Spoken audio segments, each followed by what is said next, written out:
How many times have you wanted to say no to someone's request or something, and you felt like you had to be polite, so you said yes anyway, and then secretly, or not so secretly, resented it? Or perhaps you were worried about what someone else might think of you, and so you gave away your power so you could feel good about that and just be perceived as the good girl or the nice guy or the nice person who is trying to receive an experience in exchange energetically from somebody else, being in the good light. Does that sound like something that you've experienced? Because I know that all of us do. And I know that we're working with a lot of my clients constantly. It's about, Katie, how do I get my power back? Or maybe they don't even realize that they're giving away their power. So I want to give you a few tips today on how to reclaim your power, or recognize how you might be giving away your power today. And while there are many ways that this can be done, I'm going to give you maybe the top 10. So giving away your power can take lots of forms, but I'm going to give you some insight into what, maybe in no particular order, what might be happening. And it's a bit of social conditioning. It really happens to a lot of us. So don't feel bad. I'm going to give you an insight of what it is, and you might be able to recognize that perhaps you're still doing this or have done it in the past. And I'll also give you a tip on how to actually reclaim your power back. So number one, we tend to complain about things that we have to do. By sharing that, by complaining about what we have to do, we momentarily forget that we're in the power of choice. We actually have the choice to do what we're going to do. Some of us have been conditioned to believe that we don't, but I want you to remember that you absolutely have choice, and think about what might be preventing you from choosing something differently. How do you want to be perceived? How do you want to, maybe who are you giving your power away to? How are you defaulting responsibility because you're choosing that you have to do something versus choosing change? So that might be one. Number two, when we hold grudges about other people, what we're doing technically is poisoning ourselves. It doesn't really impact the other person. It ultimately impacts us, and it consumes so much energy, which is power, and we give that power away. So let it go, forgive, and just release it, and just choose differently again. You might be in a situation where you need to fulfill an agreement, but then choose more wisely next time. Just consider that. You do not need to default your power. The third one, and this one's a big one, we care too much about what other people think of us. And when we do that, we're putting so much energy into the weight of our personal value into somebody else's opinion. We've got to let that one go. And understanding, self-acceptance is far more valuable and powerful than somebody else's approval of who we are, what we can do, or our personal value. So remember, going to self-acceptance, loving yourself and accepting yourself for who you are, because you're amazing. We all are. We're all amazing. A big one as well is that we give into guilt trips. Have you ever been guilted into a decision, or you didn't really want to do it, but someone manipulated into the goodness of your heart and pulled at the heartstrings? Well, that's linked to number 5, and I'll tell you that one in a minute. But when we allow ourselves to be making decisions based on being guilted into something, it doesn't feel good for us, and it doesn't feel good for the other person at the end of the day, or anyone else who's caught in the crossfire of the negative energy when you're seething along because you're really doing something out of obligation rather than a real heart-centered choice. At the end of the day, remember, number 1, you're still choosing to do it, so you can't blame the other person. You just got to wise up and take your power back and just be really firm with a strong no. And that brings me to number 5, which is really allowing people to have clear, definitive boundaries. So we're creating healthy boundaries, and we hold those in place, and a no is a no. You don't have to be rude. And the thing is, a lot of us have been conditioned by authority, and that's number 6, but conditioned to do as you're told, and that you don't really have a right or permission to say no. And that often comes back to the fear of what other people think of us. Oh, it's so interwoven. So you want to be able to put a healthy boundary in place, and that's going to take some practice and some evolution with that, but really strong, firm, healthy boundaries. And number 6 was the authority. Often we give away our power to people or establishments that we perceive or wrongly believe that they have authority over us. Again, social engineering, being conditioned into that too. So just really recognizing that you are a sovereign being of love and light. You are your own authority, and reclaim it back and know your rights. Do some investigation. Let go of defaulting the energy or the responsibility, which is another rule, right? Another way that we give away our power, and I'll tell you that one in a minute. But, you know, when we let other people make those decisions for us, or we don't do the inner work, we actually give away our power because we think that they have more authority over us. So take back that and recognize that you are the authority of your own life. You're a sovereign being. That's a really important one.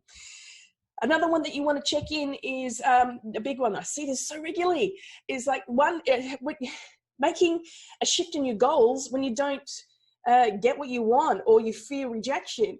The thing is, a lot of people that I work with, they either don't set big, hairy goals because they're afraid they're not going to get them, or they set the goals and then they change them and they don't get what they want because they feel like the fear of rejection, getting the no, or someone else doesn't share the vision or the mission or the perception that you have, or the outcome of what you're trying to create or choosing to create. And so don't change your goals based on, being rejected because someone or a group of people don't want to participate in that. Keep looking for the people who are going to align with you, with your goals and the resources, and trust that that's going to happen. And just stay true to your path and making sure that you are the inner authority of your life. You're having goals that are aligned with your soul and they light you up. And then just choose to be around people and choose to sort and sift for the people who are going to benefit as well from those goals, and join the journey with you to bring them to light. It's pretty cool, right? You're going to experience some rejection along the way. That's normal. Don't let that make you quit, because that's going to suck and it's giving away your power. So make sure you set great goals, and you do not change the goal that you're wanting to do.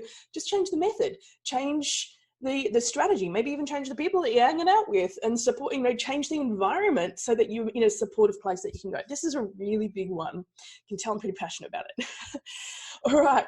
So number 8 is we give away our power when we go out of our way to avoid criticism. That fear of being rejected again, right? That fear of not being enough, that fear of you're not feeling like we're worthy. And that's just giving away our power. When we let any of those thought processes come up, we are just giving away our power to other people. Stop it. We must wake up and just connect with the truth that, other people are not going to agree with what we're doing, or they're not necessarily going to like what we're doing.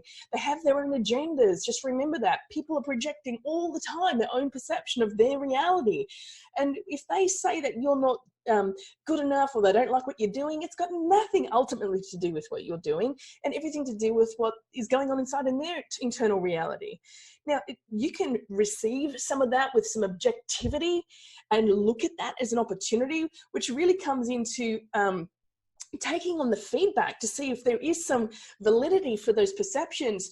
But it doesn't have to be a personal attack to you. It can be just simply an opportunity to be able to recognize, maybe I could look at this in a slightly different manner, or I can use that to come up with a different idea, or that could evolve what I'm doing just ever so slightly, that makes the shift, that makes all the difference. But remember, it doesn't have to be attached to the value of you as a being. Don't take someone's criticism as that, okay? Number 9 is, I wanted to make sure that I'm getting all these for you. Investing way too much time and emotion and energy talking about people we don't even like or situations that we don't really like. It can really rob us of that energy that we can use to be able to create what we want to create. Now, there's an important awareness to have about what's going on, but you don't have to be investing all your energy into things and experiences that you just give away your power and you don't have any control. You get to control your energetic, your emotional field. And this is the biggest, toughest one. This one's challenging, and it's not something you're going to perfect. It's a progress experience. It's something that you need to be tuning in regularly to be able to bring yourself back into alignment, so that you go into that love frequency and that you're feeling really high in your energetic field, so that you can be productive and proactive. And personally powerful, which is a really important place to be. Otherwise, you don't have any fuel, you don't have any energy. That's what personal power is. So the other, the number 10 that I have on my list to share with you today is making sure that you're hanging around the right people, because when you hang around with people or allow yourself to be associated or impacted by anybody who brings the worst of us out, like when we let people do that, we give away our power. And so we want to hang around with people who are going to bring the best of us out of us. And look, it's life, it's humanity. We're going to be connecting and bumping up against people who are going to maybe not be very nice. And so what we want to do is making sure that we're being responsible instead of reactive. Now, what's responsible? It's the ability to respond.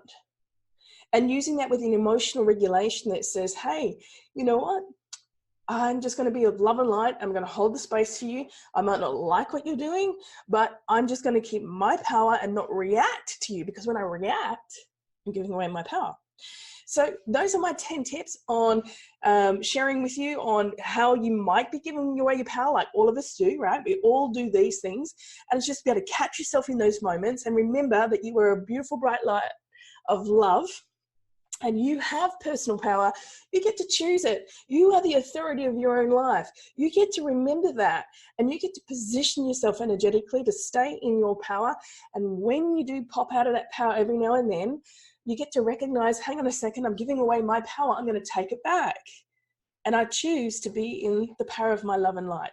So many blessings to you. If this was valuable, please share it or tag in a friend. Love, like, subscribe, whichever channel you're on listening to this or watching this.